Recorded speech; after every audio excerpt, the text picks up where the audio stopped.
خدا کے مقدس کلام میں سے مکاشفہ کی کتاب اس کا 6واں باب جو کہ 17 آیات پر مشتمل ہے۔ مہریں ہیں۔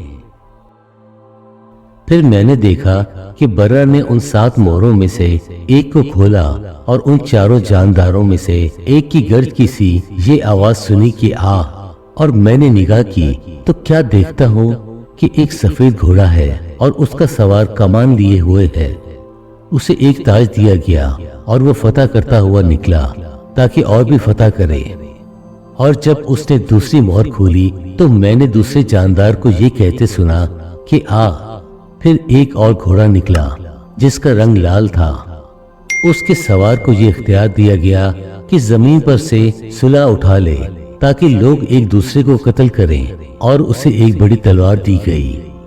اور جب اس نے تیسری مہر کھولی تو میں نے تیسرے جانور کو یہ کہتے سنا کہ آ،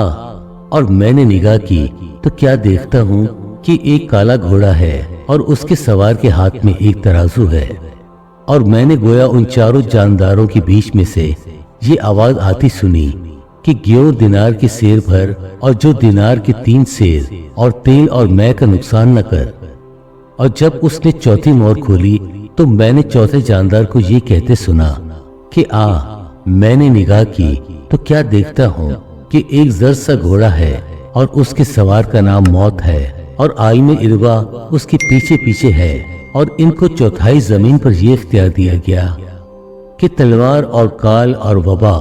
اور زمین کے درندوں سے لوگوں کو ہلاک کرے۔ اور جب اس نے 5ویں مہر کھولی تو میں نے قربان گاہ کے نیچے ان کی روحیں دیکھیں جو خدا کے کلام کے سبب سے اور گواہی پر قائم رہنے کے باعث مارے گئے تھے۔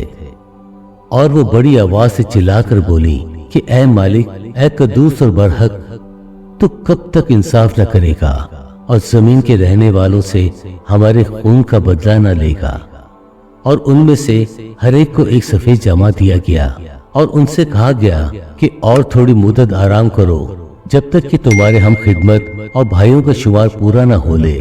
جو تمہاری طرح قتل ہونے والے ہیں۔ اور جب اس نے 6ٹھی مہر کھولی تو میں نے دیکھا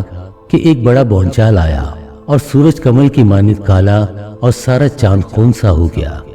اور آسمان کے ستارے اس طرح زمین پر گر پڑے جس طرح زور کی آندھی سے ہل کر انجیر کے درخت سے کچے پھل گر پڑتے ہیں۔ اور آسمان اس طرح سرک گیا جس طرح مکتوب لپیٹنے سے سرک جاتا ہے، اور ہر ایک پہاڑ اور ٹاپو اپنی جگہ سے ٹل گیا، اور زمین کے بادشاہ اور امیر اور فوجی سردار اور مالدار اور زور آور اور تمام غلام اور آزاد پہاڑوں کے غاروں اور چٹانوں میں جا چھپے، اور پہاڑوں اور چٹانوں سے کہنے لگے کہ ہم پر گر پڑو اور ہمیں اس کی نظر سے جو تخت پر بیٹھا ہوا ہے اور برا کے غضب سے بچا لو، کیونکہ ان کے غضب کا زور عظیم آ پہنچا، اب کون ٹھہر سکتا ہے؟ خدا کے پاک کلام پڑھے اور سنے جانے پر خداوند کی برکت ہو، آمین۔